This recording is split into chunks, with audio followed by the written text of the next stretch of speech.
on those triangles, that is intentional. There should be a 1 in each of the triangles that they give you that information. You found it. I can remember it now. Well, the warm-up is the same. All right. So there is a rule with this that you guys learned in geometry. You might have seen it in pre-calc again. Depending, I can't imagine too much in Algebra 2, but a little bit. Our special right triangles. So 45, 45, 90, and 30, 60, 90 are two special right triangles that have unique relationships with the side lengths that go with them. So if you're stuck, if you have no idea how to find these, what can we use?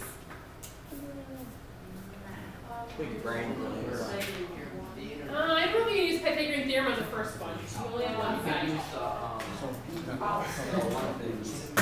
Yeah, you could use SOHCAHTOA because we know the other two, we know one of the sides and we know all the angles. Now this one you technically use Pythagorean theorem. I'm going to show you guys how to do this the long way, and then I'll hopefully remind you guys of the kind of shortcut with it, and hopefully we'll get some, we might do some practice blue whiteboards with it just because it is so important. So if we know this is 1 and I'm looking for, let's say, this is my x.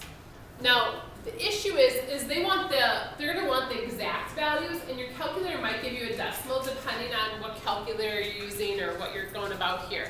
And then we're also to find y over here, our hypotenuse.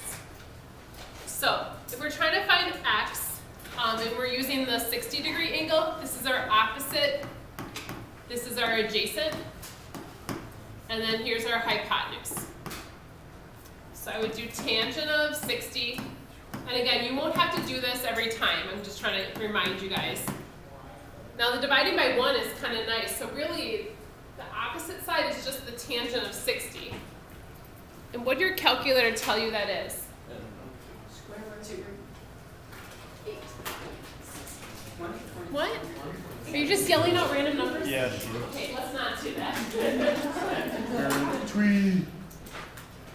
Do any of your calculators give you a square root as an answer? Yeah. Square root of no. Of course, it would make you give it. Yeah. I'll tell you guys how to do it, and then we'll. I didn't know if anyone's calculators were fancy enough. So you got like 1.73, right? Yep. Okay. Now, if we're trying to find the hypotenuse, and you want to use Pythagorean theorem, again, and I was talking with some of you guys about this with rounding, the less you round in trig, the more often, the better off you'll be. So if you can try and be as exact as you can with trig, it's going to be helpful. So if I want to do Pythagorean theorem with this, rather than writing 1.73 and squaring that, I'm going to take this long decimal in my calculator and just square it. And then I'm going to add 1 and square it, which is just 1. What do you get for the hypotenuse? You actually get 2. So, yep. Can you use log signs? You could. I think log signs is harder, but it works. Yeah. Okay. So, the point of this is to get you to realize we can find all the sides. However, when it's a special right triangle like this, we don't need to use trig anymore. We can just know these sides. And so what those sides are, the square root, or the 1.73 is actually the square root of 3. So when you guys have seen this before, when I probably showed it to you in geometry, I called this, so if this is the 60, this is the 30. I called this the short side. I called this one 2 times the short. And then I called this one the short times the square root of 3. Hopefully that kind of rings some sort of bells. Now, in this problem, rather than having a short side, I just called it 1. So then this one was 1 times the square root of 3, which is just square root of 3. And then this would be 2 in this case, because 1 times 2 would be 2. So we're going to use these special right triangles a lot today. So kind of being comfortable with this, or being comfortable with the 1, square root of 3, and 2 is going to be really useful for you guys today and going forward. And again, it something you probably saw again in pre-calc if you guys have taken pre-calc already. Like I said, maybe a little bit algebra 2, but definitely geometry, so it might have been a while, depending on what you've all been through. All right, so that's a 30, 60, 90 special right triangle.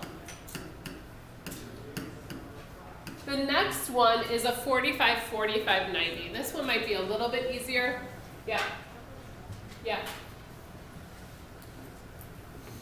Any thoughts on this one, on how you'd figure it out, or what do you know already? Tick marks. What do the tick marks tell us? Sides are equals. This is 1, this is also 1.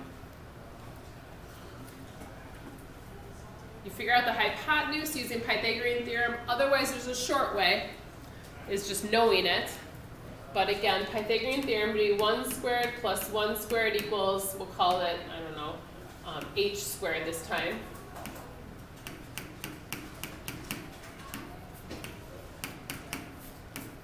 So if I go to take the square root of that, it's going to be the square root of 2. So this one is 1 square root of 2, or we called it like leg square roots of 2. So today our leg is just going to be 1, just like our short side is 1. So we're going to use this a bunch, and like I said, we'll probably do a little bit of practice with it using whiteboards today, just to kind of remind you guys of setting that up and like what's going on here. The reason why we're choosing 1s here is something called the unit circle. So what we're going to do is be able to write these triangles in a coordinate system, and the radius of this circle we're going to talk about is always going to be 1. So the 1 is kind of a standard measure that we're going to use. So like I said, if you guys have done pre-calc before, this is probably going to seem really slow that we're moving this way. Those of you guys who haven't, it's probably okay that we're kind of taking our time with that. So when we talk about degrees of an angle, or degrees of a circle, the way we're going to do this is we're going to start with a 0 here, and call that 0 degrees. And when we count the degrees of a circle, they add up to how many? 360 is the whole circle. So someone somewhere decided 360 degrees was going to be a full rotation or full circle. So every degree is just a tiny little slice, 1/360th of that whole circle. Now when we do these circles, we're actually going to go around this way. We're going to go counterclockwise. So when we're counting, we're going to go counterclockwise. So if this is 0, this straight up would be what? 90 degrees. If we're talking about angles, that would be 90 degrees. But yes, you're right, the length of that would be 1, but this would be 90 degrees. Then we keep going this way. This would be 180.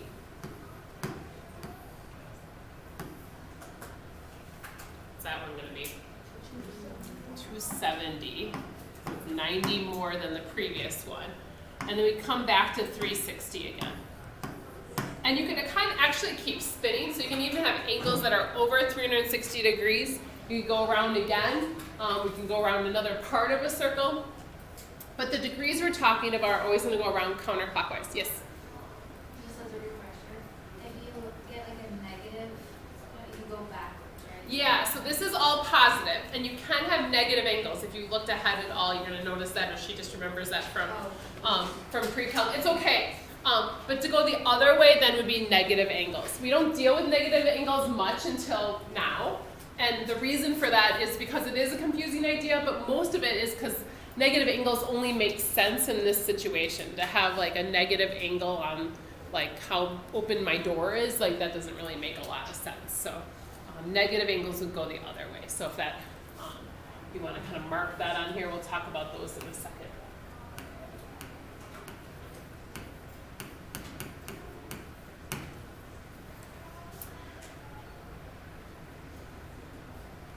So what we're going to end up doing here is we're going to talk about finding values of trig ratios.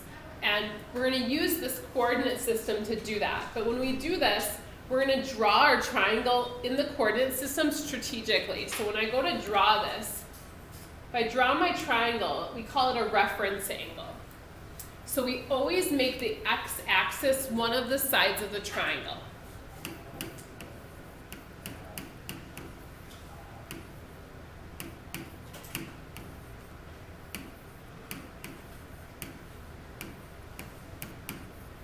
So the x-axis is the side of the triangle. And so the angle here at the bottom would be my reference angle. So this would be the angle I'm talking about. And in every quadrant, there's going to be a reference, or there could be a reference triangle. And again, the x-axis would always be the side of the triangle. So if I have, sorry, weird. So if this is the way my triangle looks, again, that'd be my reference angle. That side of that triangle there would be shared there. And the same thing can happen down in these quadrants. So just kind of trying to draw what these will kind of look like. And I always explain them to, like, when we're first learning, kind of like a little bow tie. So if you can picture like a pinwheel or something, but they always go back to the x-axis.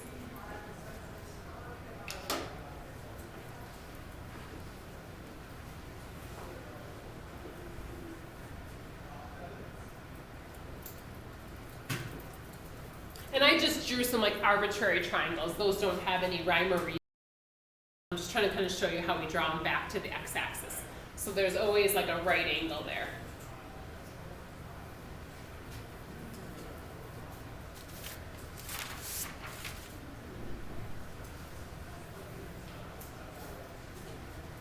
So this unit circle, when we use the unit circle, we're going to use angles that make a lot of sense in our situation.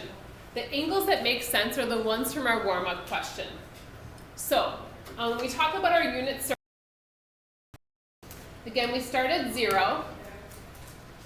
The first angle we're comfortable with that we know something about is a 30-degree angle. So that would be the first angle here on my unit circle. Because in a 30-degree angle, that means this reference angle here would be 30 degrees. So if I kind of like made my triangle straight up and down here with a reference angle of 30 degrees, again, that'll take me back to my warm-up question. What's our next angle we're comfortable with? Think about the warm-up. 60 is one of them, but that's not going to be the next one. 45 would be our next one. It's the next angle we're comfortable with. So 45. The next one after that would be our 60. And then straight up we said was 90.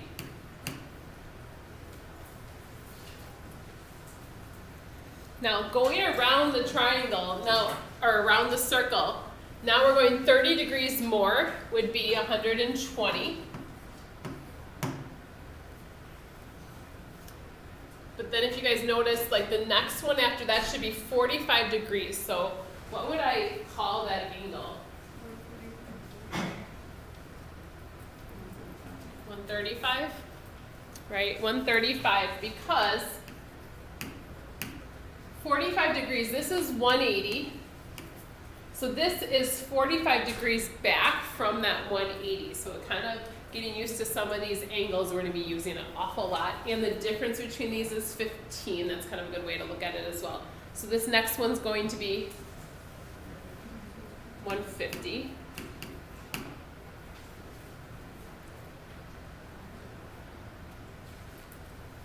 Next one after that,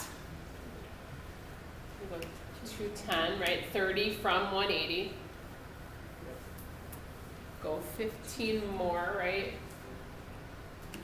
Oops, not 1. 225, right?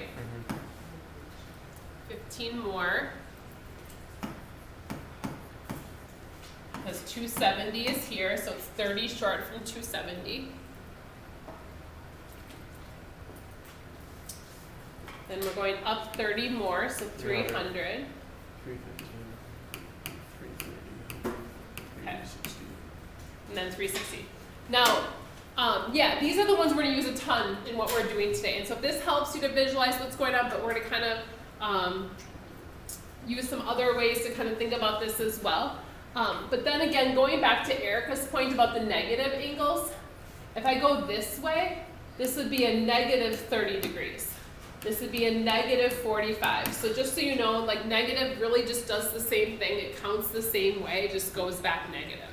So those do come up from time to time, so I want to make sure we're comfortable with that.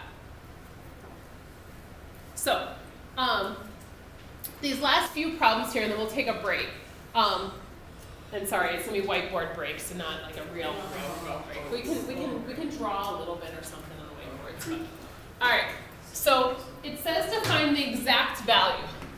This is a time I'm going to tell you guys to put your calculators down. So some of you guys were asking about this with the last, like someone mentioned that something like, are you going to take our calculators away? So part of next test, you won't get to use your cheat sheet or calculator because of some of this. So just that you should be able to calculate these exact values. So it says cosine of 60 degrees. So what I'm going to do is I'm going to draw a triangle with a 60-degree angle. And a right angle, obviously, because they're asking for cosine. What's the other angle going to be? 30. So this is a 30, 60, 90. So again, this takes us back to our warm-up question. That we can remember that 30, 60, 90 triangles always have like the same ratios. So the short side we're going to call 1. Because that unit circle that we'd say that the radius is just like 1. Unit circle kind of brings us back to that. So the short side is going to go where? Across from 30, so on the bottom. And then our other two sides, and again, just being comfortable with this, we have our 2 and square root of 3. Where's 2 going to go? Hypotenuse, and then square root of 3 is the other side. So the cosine of 60, so 60 degrees is my angle. My adjacent over hypotenuse. 1 over hypotenuse. 1 over 2. Now this is the time I'm telling you it's okay if you guys grab your calculator. If you check cosine of 60 in your calculator and you're in degree mode, it should just tell you it's 0.5, 1/2. But that's something that hopefully you're going to get good at, and you don't even need your calculator for it. And again, that's what we're going to practice a little bit here. All right. So let's do tangent of 45 here. Or sorry, sine of 45. Read.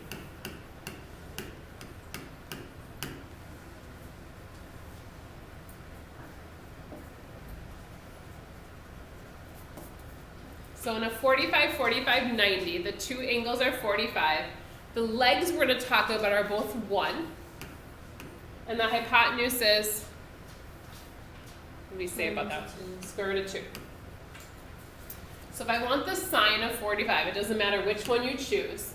The opposite is going to be 1. The hypotenuse is going to be square root of 2. Now I can't leave it that way because what we know about square roots is if we don't like that square root in the denominator. So we're just going to multiply the top and bottom by square root of 2. So that would be my sine of 45. Now, had you put that one into your calculator, you would have got some crazy decimal that you knew nothing about unless you start getting really comfortable with the decimals for these, which is actually possible. But your calculator is going to give you a decimal for that most times, unless your calculator is fancy and gives you some square roots, and it's possible. If you're like in the right setting, maybe even it might do that for you. What's up?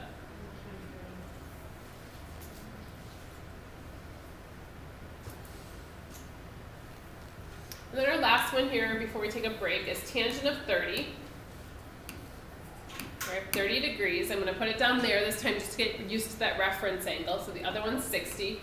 So where's the 1 going to go this time? Across from the 30. So 1. And again, hypotenuse is always 2.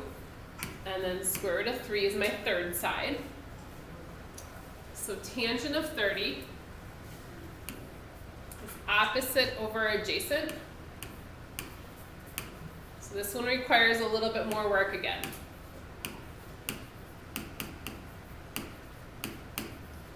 So there's my tangent of 30. And again, that would have been something your calculator would give you a crazy decimal for.